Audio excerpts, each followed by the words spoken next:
dia, porque eu congrego lá em Carapicuíba, e a minha igreja é lá. Quando o Senhor me trouxe para cá, eu fiquei perguntando ao Senhor como é que eu ia fazer para conciliar, ficar indo e vindo, porque se tem uma coisa que eu gosto é de estar na casa do Senhor. Se tem uma coisa que me faz bem é estar na casa do Pai, é estar num lugar onde eu me sinto bem. E por um tempo eu fiquei andando e eu ia em tudo quanto era igreja, e abria uma igreja da porta aberta, eu entrava para dentro e me sentava. Eu não estava trabalhando e eu gostava muito daqueles cultos que tem à tarde, então onde eu vi uma portinha de igreja aberta, eu entrava e eu ia para a igreja, porque eu acho que todo aquele que serve ao Senhor é ceia, está perto. Quando a gente ama muito alguém, a gente quer sempre estar perto desse alguém. E eu amo o Senhor incondicionalmente. Quando eu consegui um emprego, a minha oração a Deus era: Senhor, coloca pessoas, no meu caminho, para que eu possa, Senhor Deus, me erguer neste lugar, que eu possa, Senhor Deus, com quem contar, com quem orar. E o Senhor colocou na minha vida a missionária Juliette, a missionária Raquel, e elas foram um canal de bênção na minha vida neste lugar.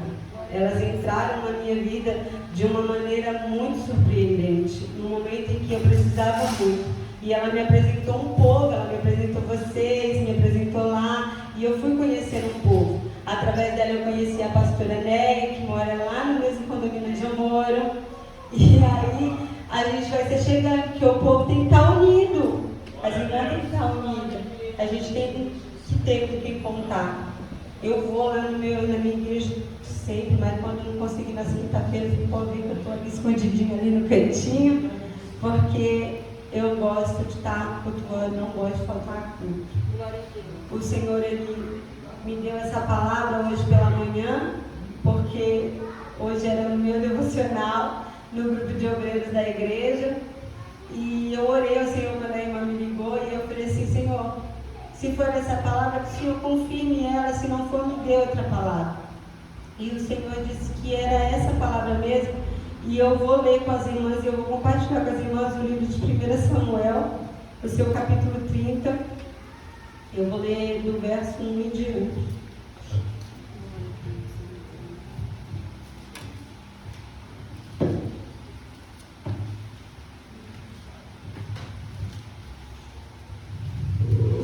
A palavra do Senhor diz em 1 Samuel 30,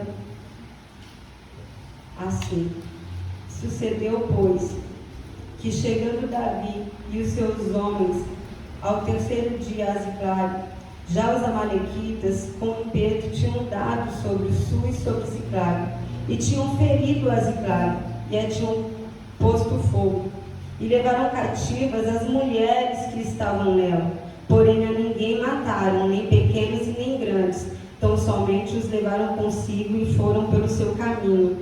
E Davi e os seus homens vieram à cidade, e eis que estava queimada a fogo, e as suas mulheres, seus filhos e suas filhas eram levados cativos. Então Davi e o povo que se achava com ele alçaram a sua voz e choraram, até que neles não houve mais forças para chorar. Também as duas mulheres de Davi foram levadas cativas, Ainoã, as jezreelitas, e Abigail, a mulher de Nabal, a carmelita. E Davi muito se angustiou, porque o povo falava de apedrejá-lo, porque o ânimo de todo o povo estava em amargura, cada um por causa dos seus filhos e das suas filhas. Todavia, Davi se esforçou no Senhor seu Deus. Verso 8. Então consultou Davi ao Senhor, dizendo: perseguirei eu esta tropa? Alcançá-la-ei? E o Senhor lhe disse: persegue-a, porque de certo alcançarás e tudo libertarás. Versículo 18. Assim livrou Davi tudo quanto tomaram os amalequitas. Também as suas duas mulheres livrou Davi. E ninguém lhes faltou, desde o menor até o maior, e até os filhos e as filhas, e também desde os despojos até tudo tinham tomado. Tudo Davi tornou a trazer. Também tomou Davi todas as ovelhas e vacas e levavam-nas diante do outro gado e diziam: este é o despojo de Davi. Amém? Amém. Eu amo essa palavra porque ela é impressionante. O Senhor, Ele diz aqui, através da história de Davi, e quem me conhece sabe que eu amo muito a história de Davi. Davi, ele para mim é um homem como a gente. Não deixa dúvidas de que ele era um ser humano falho, como nós somos. Porque nós temos a tendência de olhar para um servo de Deus, para um pastor, para uma pastora, e não digo idolatrar, mas achar que não tem pecado, que não pode errar, que não pode ter defeito. E quando a gente acha um defeitinho, a gente faz como esse povo, a gente quer apedrejar. A gente esquece tudo de bom que aquela pessoa fez e a gente tenta apedrejar. Davi, ele é um homem segundo o coração de Deus, e a palavra diz isso. E ele foi um dos homens que mais pecou na Bíblia. Davi, ele adulterou, Davi, ele matou, mas Davi, ele se arrependia. Davi, ele estava sempre pronto para lidar com as consequências dos seus atos. A gente pode até pensar: nossa, mas como pode ser assim? Deus, ele é um Senhor que ele é perfeito, que ele é justo e que ele não olha para a gente como as pessoas olham. Ele não nos vê como o homem vê. Nessa passagem aqui, os amalequitas tinham vindo e levado tudo. Levaram as mulheres, levaram tudo que eles tinham, e o que eles achavam que não prestava, eles botaram fogo. E Davi, vindo de uma guerra, chega em casa cansado da batalha, querendo descansar, e ele encontra tudo revirado. Quantas vezes nós não passamos por isso? Nós temos uma guerra constante, e quando nós vencemos aquela batalha, nós achamos que agora vamos respirar, que vamos chegar no conforto para nossa casa e vamos respirar, e nós encontramos tudo fora do lugar, tudo uma bagunça, tudo uma desordem. O desespero toma conta da gente, assim como tomou conta de Davi, assim como tomou conta daquele povo que estava com Davi. Todo mundo ficou revoltado. E a tendência do ser humano é essa. Quando a batalha vem, a gente já está cansado de uma outra batalha que a gente acha que a gente vai festejar, o negócio estreita e a gente fica revoltado. E a primeira situação é: mas cadê Deus? Aonde está meu Deus? O que é que está acontecendo? A palavra diz que Davi chorou até não ter mais lágrimas para chorar. Então a gente pode imaginar que quanto tempo ele não chorou? Quantas vezes a gente não faz isso? A gente chora. E chega uma hora que não tem mais choro, não tem mais lágrimas, não tem mais palavra, não tem mais o que dizer para o Senhor. Quantas vezes a gente não dobra os nossos joelhos e não tem o que dizer ao Senhor? Não tem nem lágrimas para expressar aquilo que a gente está sentindo. Davi, ele chorou até não ter mais lágrimas para chorar. Só que ele fez uma escolha. Ele tomou uma decisão. Ele resolveu se reanimar no Senhor. E quando o Senhor me deu essa passagem, Ele falou para mim: o meu povo precisa se reanimar. Eu estou aqui, eu sempre estive aqui. Eu nunca vou sair de perto. Eu não me afasto. Quem se afasta somos nós. Eu costumo dizer que o Senhor, Ele nunca se afasta de nós. Nós estamos na sarjeta e Ele está conosco. Eu já estive lá na sarjeta e o Senhor estava lá comigo. E eu sei que estava, porque quando eu conheci o Senhor, Ele falou algo comigo que eu tinha dito quando Ele estava lá. Então eu sei que Ele estava lá. O Senhor, Ele não se afasta de nós. Nós tentamos nos afastar dEle. Nós vamos fugindo e Ele vai indo atrás. Nós vamos fugindo e Ele vai indo atrás. Glória a Deus. Porque o Senhor, Ele nos ama. Ele nos ama ao ponto de ter dado a sua vida. Ele deu a sua vida por nós. Ele nos amou, independente das nossas falhas, independente de tudo que nós somos. Nós não pegamos Deus de surpresa nunca. Ele sabe o que nós vamos dizer, o que nós vamos fazer, aonde nós vamos tropeçar. O Senhor conhece cada palavra que vai sair da nossa boca antes mesmo de sair. E isso é muito lindo. Todas as vezes que eu erro e eu vou pedir perdão ao Senhor, eu falo, poxa Deus, por que o Senhor não me avisou para eu não errar? Por que o Senhor não falou para mim, Pai, eu não queria errar? Se tem uma coisa que me entristece muito é quando eu erro. Quando eu peco, me entristece ao ponto de eu chorar ao Senhor de vergonha, porque eu falo, Pai, tanto que o Senhor fez por mim, eu sei de onde o Senhor me tirou. Cada um aqui sabe de onde o Senhor tirou. Cada um aqui sabe onde é a sua fraqueza, onde é o seu limite, onde é o estopim. Aqui o estopim para aquele povo foi a sua família. Eles nem se preocupavam com os bens que foram roubados, mas com suas esposas, com suas filhas, com seus filhos. E nós temos aquela barreira onde vem e toca e a gente explode. Mas todavia nós precisamos lembrar que nós temos um Deus onde nós podemos nos reanimar. Aqui diz que Davi se esforçou no Senhor. Em outras versões diz se reanimar no Senhor. E eu creio que nessa noite o Senhor trouxe pessoas aqui que precisam se reanimar, lembrar quem é Ele, lembrar o lugar onde Ele está, lembrar o lugar onde nós estamos. Nós precisamos saber que Deus é Deus em qualquer circunstância. E que quando a tempestade vem, quando o vento forte vem, quando a gente está na guerra, Ele está conosco. Por mais que pareça que está tudo fora do lugar, por mais que pareça que Ele não está lá, Ele está lá.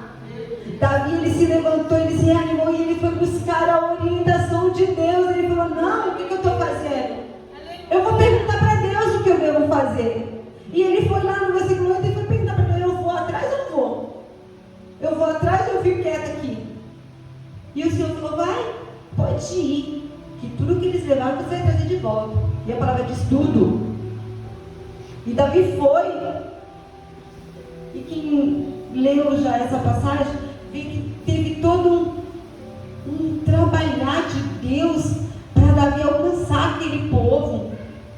Aquele povo era perverso, aquele povo era mau, e mesmo eles sendo perversos e mau, eles não maltrataram, eles não mataram nenhuma das mulheres, nenhuma das crianças, mas eles judiaram e maltrataram um rapaz e largaram à beira do caminho, que foi esse rapaz que falou para Davi qual foi a direção que eles foram. Davi indo atrás da sua família, Davi com dificuldades, querendo alcançar a sua família, ele parou para ajudar. Isso aqui me lembra o samaritano. Isso aqui me lembra a mulher do fluxo de sangue. Jesus estava indo para a casa de Jairo, mas no meio do caminho ele parou. Nós não podemos olhar só para os nossos problemas. No meio do caminho nós precisamos parar e ajudar o próximo. Nós precisamos parar e ajudar aqueles que necessitam, porque foi para isso que o Senhor nos instituiu, que o Senhor nos fez, que o Senhor nos trouxe para este mundo. Talvez o problema que nós achamos que é grande, que nós estamos correndo atrás da solução, o Senhor nos dá um caminho, uma direção para nós seguirmos, e neste caminho nós vamos salvar milhares de vidas. O Senhor não me tirou lá de Carapicuíba para Cotia à toa, e eu nunca imaginei isso. Então, quando eu cheguei aqui, a minha oração ao Senhor era, Senhor, o que o Senhor me trouxe para fazer aqui? Porque não foi para ficar sentado em casa chorando. Não foi. O Senhor não me tirou de um barraquinho na beira do penhasco, que eu morava num barraquinho de madeira, para me colocar aqui num condomínio fechado, com piscina, eu sinto para nada. Porque eu não preciso de nada disso, eu preciso de Deus. Eu preciso me sentir em casa, eu preciso sentir Ele a todo tempo comigo. Eu não posso me afastar do Senhor nem um minuto. O que nós precisamos fazer é se reanimar e lembrar quem é o Senhor nas nossas vidas, lembrar do que Ele é capaz de fazer. O Senhor, Ele é capaz de transformar. Em um momento Davi não tinha nada, Davi tinha perdido tudo, ele olhou para um lado e para o outro e era só caos, e em outro momento ele tinha tudo de volta em dobro, porque ele ainda trouxe os despojos da guerra, ele trouxe ouro, ele trouxe as vacas, os bezerros, porque o Senhor, Ele faz assim. O diabo vem tirar, o Senhor devolve e ainda dá mais, Ele acrescenta. E eu declaro hoje que o Senhor vai devolver tudo aquilo que o diabo tirou de você. O Senhor, Ele vai restituir tudo aquilo que o diabo tentou tirar de você. Seja o que for, nós só precisamos tomar a posição que Davi tomou. Buscar o direcionamento do Senhor. Senhor, o que é que eu tenho que fazer? Eu continuo a orar, eu continuo a fazer, eu continuo a ir, ou eu fico aqui? O que eu tenho que fazer, Deus? E quando o Senhor der o direcionamento, nós precisamos obedecer. Porque não basta só ouvir. Nós precisamos obedecer a voz do Senhor. O povo de Deus está se perdendo. O povo de Deus está se esquecendo a quem serve. Está se esquecendo quem é o dono de tudo. O que a gente mais vê hoje na internet é pastores se engalfinhando. O que a gente mais vê hoje nas redes sociais é discípulos de Deus, servos e servas do Senhor se alfinetando em redes sociais. Isso é lamentável, porque o diabo fica sentado só rindo. Porque a primeira coisa que o ímpio faz é: mas tu não é crente? E tu pode fazer isso? Porque é assim, eles não veem. Às vezes que você está de madrugada orando, às vezes que você jejua, às vezes que você sacrifica um jantar, um tempo com a sua família para estar na casa do Senhor, orando pela vida deles. Porque quando nós oramos pela vida das prostitutas, dos viciados, nós estamos orando pela vida deles. Eles não enxergam isso, mas você pisou fora da linha. Mas tu é crente? Porque o diabo é acusador. Ele é mentiroso e ele tenta nos envergonhar e nos entristecer. Nós não somos super-homens e nem super-mulheres. Nós às vezes erramos, nós às vezes tropeçamos. Mas quando eu digo às vezes, é às vezes. Eu continuo dizendo sempre, eu falo para minha filha, para os meus filhos, o pecado na nossa vida tem que ser um tropeço, um descuido. Ninguém tropeça numa montanha, a gente tropeça em pedrinha. Então a gente tem que tomar cuidado com as pedrinhas.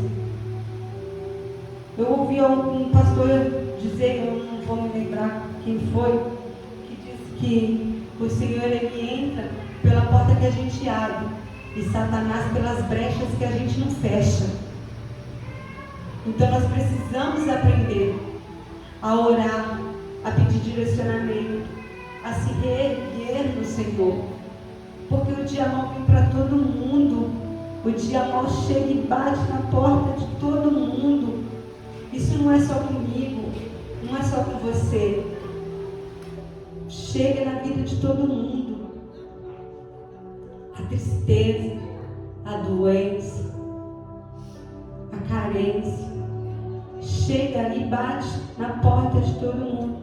Nós aqui precisamos saber o que fazer quando isso chega nas nossas portas, nas nossas vidas. Nós precisamos saber qual é o direcionamento que Deus tem para nós, o que é que Deus quer, qual é o propósito de Deus para isso. Porque nada acontece por um acaso. Eu não acredito que a filha de Jairo ficou doente por um acaso. Hoje eu ouvi uma mensagem do cego. E a Camila Barros, ela falou assim, ele já estava enxergando quando Jesus colocou aquela terra no olho dele.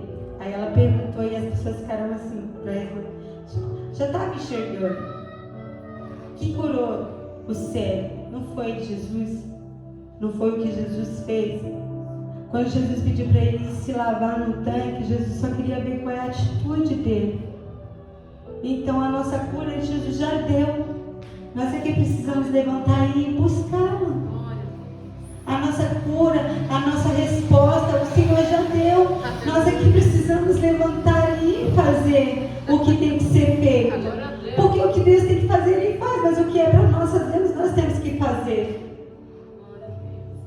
Jesus, Ele é perfeito em tudo. E Ele não deixa nada fora do lugar. O que está fora do lugar tem um porquê. E quando você ajusta tudo, você entende. Aquela menina doente foi para curar uma mulher que também estava doente. Aquele cego naquele lugar foi para ensinar os discípulos, porque o que foi que Jesus... Rabi, quem foi que pecou? Ele ou os pais? Para que nascesse assim. E o Senhor responde, nem ele nem os pais. Ele nasceu assim para que a obra que vocês cumprissem na vida dele. Fosse manifeste na vida dele. Aleluia. Então tudo tem um propósito. Tudo tem um porquê. Até na dor tem um propósito. Até na dor nós estamos sendo forjados. Nós estamos sendo forjados para uma guerra. E o céu ele vem a dar força. Nós precisamos saquear o inferno e trazer essas vidas que estão aí. Porque Jesus está às portas. E se Ele não voltou ainda é porque Ele tem misericórdia. Ele sabe que tem muita gente que ainda precisa conhecer Jesus. Tem muita Tamires perdida ainda aí. Eu passei 20 anos prostrada, dependente química. Eu e o meu esposo, os meus filhos tinham tudo para dar errado. Eu tinha tudo para hoje não estar aqui, estar morta. Porque eu achava que para minha vida não tinha solução. Quantas madrugadas eu, drogada, orava ao Senhor e dizia a Ele, por que eu sou assim? Eu não quero ser assim, mas eu não consigo ser diferente. Quantas vezes eu não falei ao Senhor, por que o Senhor me fez assim? Eu depositei em Jesus, em Deus, uma culpa que era só minha. Eu atribuí a Ele uma culpa que era só minha. Ele não me fez uma viciada. Eu escolhi ser uma viciada. O Senhor, Ele não me fez daquele jeito. E um dia Ele me mostrou isso. Porque eu só conhecia o Senhor de ouvir falar. Mas um dia eu entrei na casa dEle. E Ele falou comigo. E Ele disse para mim, do jeitinho que eu orei, Ele foi e falou, filha. E quando Ele me chamou de filha, aquilo entrou dentro do meu coração. E eu estou aqui até hoje. Porque eu sou filha. Todo mundo olhava para aquele cego e falava, mas não é um mendigo? Mas não é aqueles que pedem esmola?